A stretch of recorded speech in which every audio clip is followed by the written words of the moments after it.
Vous l'avez peut-être remarqué, beaucoup d'astrophotographes utilisent des caméras monochromes, moi y compris. Et c'est un peu bizarre parce que du coup, qui dit caméra monochrome dit photo en noir et blanc. Et pourtant, quand on voit des photos de nébuleuses, de galaxies ou autres, c'est des photos en couleur, des fois même avec des couleurs bien vives. Alors pourquoi on utilise quand même des caméras monochromes? À quoi ça sert et comment ça marche derrière et quels sont les avantages par rapport à des caméras couleur, c'est ce qu'on va voir dans cette vidéo. Pour bien comprendre tout ça, il faut qu'on parle de la matrice de Bayer. Déjà, il faut savoir que si on prend un capteur d'une caméra couleur et un capteur d'une caméra monochrome, c'est pareil, les deux vont avoir un capteur monochrome en fait. Mais vu que notre objectif, ça va être de faire des photos couleur, en fait, dans des caméras couleur, sur le capteur monochrome, on va ajouter des filtres de couleur. Ces filtres, on va les mettre d'une certaine manière et c'est ce schéma qu'on appelle la matrice de Bayer.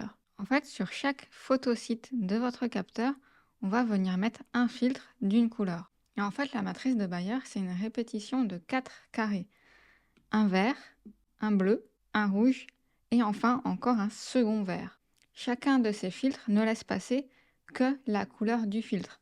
Par exemple, si vous faites une photo et qu'il y a du vert qui rentre sur votre capteur, ces filtres-là vont faire rentrer, vont faire passer le vert, et ici, vous n'allez rien avoir, et ici non plus. Et ce schéma-là, en fait, il se répète sur tout votre capteur.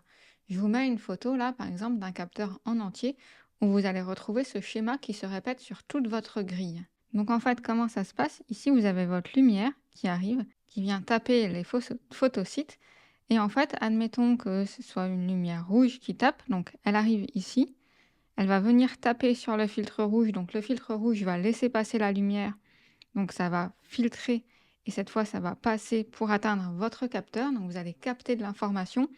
Par contre, quand cette lumière rouge va venir taper le filtre vert ou le filtre bleu, et bien là ça va bloquer et il n'y aura pas d'informations qui vont rentrer sur votre capteur. Et là, même si vous prenez des photos qu'avec un filtre rouge, il faut savoir que la photo que vous allez obtenir sera en noir et blanc.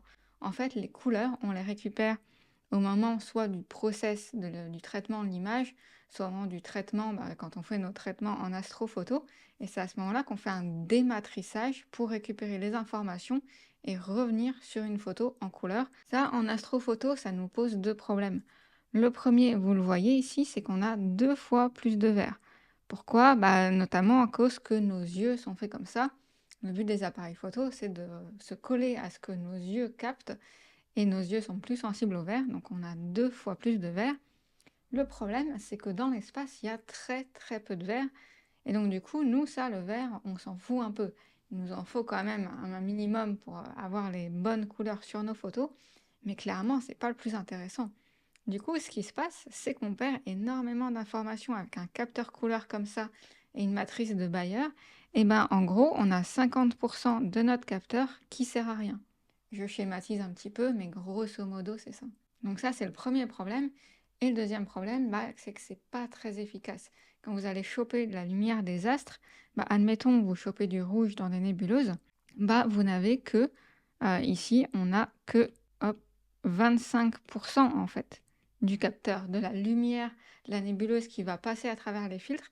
Il n'y a que 25% qui vont effectivement ne pas être filtrés et passer vraiment, être captés par notre capteur. Et c'est là tout l'avantage de la caméra monochrome, puisque la caméra monochrome, comme on a vu, c'est le même capteur, sauf qu'on n'a pas ces filtres-là. Donc si par exemple vous avez du rouge de la nébuleuse, en fait il n'y a pas de filtre, donc tout est directement capté. Donc si vous cherchez à avoir du rouge, en fait, pour avoir les couleurs avec une caméra monochrome, on met des filtres devant. Donc au lieu que ce soit des mini-filtres sur chaque photosite, c'est un gros filtre qu'on met complètement devant le capteur. Et si vous avez un filtre rouge, ça veut dire que 100% de votre capteur va capter les tons rouges. Vous n'avez aucune perte d'information. Ça fait qu'avec une caméra monochrome, vous mettez 4 fois moins de temps à récolter la data sur une couleur qu'avec une caméra couleur. Par contre, évidemment, il va falloir shooter avec différents filtres. Au lieu, encore une fois, que ce soit des mini-filtres qui soient de base sur le capteur, c'est vous-même qui allez shooter avec un filtre rouge, avec un filtre vert, avec un filtre bleu et même avec un filtre qu'on appelle la luminance. Et c'est pour ça que les caméras monochromes sont bien plus sensibles. Elles captent beaucoup plus d'informations. Si on prend le même temps de shoot avec une caméra couleur et une caméra monochrome, la caméra monochrome captera bien plus de data de l'astre que la caméra couleur. Ou alors vous pourrez récolter la même information avec les deux, mais vous mettrez beaucoup moins de temps à choper ça avec une caméra monochrome. Alors ça ne veut pas forcément dire que vous devez absolument prendre une caméra monochrome. On utilise aussi des caméras couleur et c'est pas pour rien parce que forcément les caméras monochromes ont aussi des inconvénients comme le prix, le poids et la complexité qui est un peu plus élevée. Mais au moins maintenant vous savez à quoi vous attendre. Si vous voulez aller plus loin, j'ai créé toute une mini formation pour bien débuter en astrophotographie. Où je vous donne toutes les bases et tous les grands principes pour faire de l'astrophotographie du ciel profond. Vous pourrez récupérer ça gratuitement en cliquant sur le premier lien dans la description. Et sur ce, je vous dis à bientôt et évidemment, gardez la tête dans les étoiles.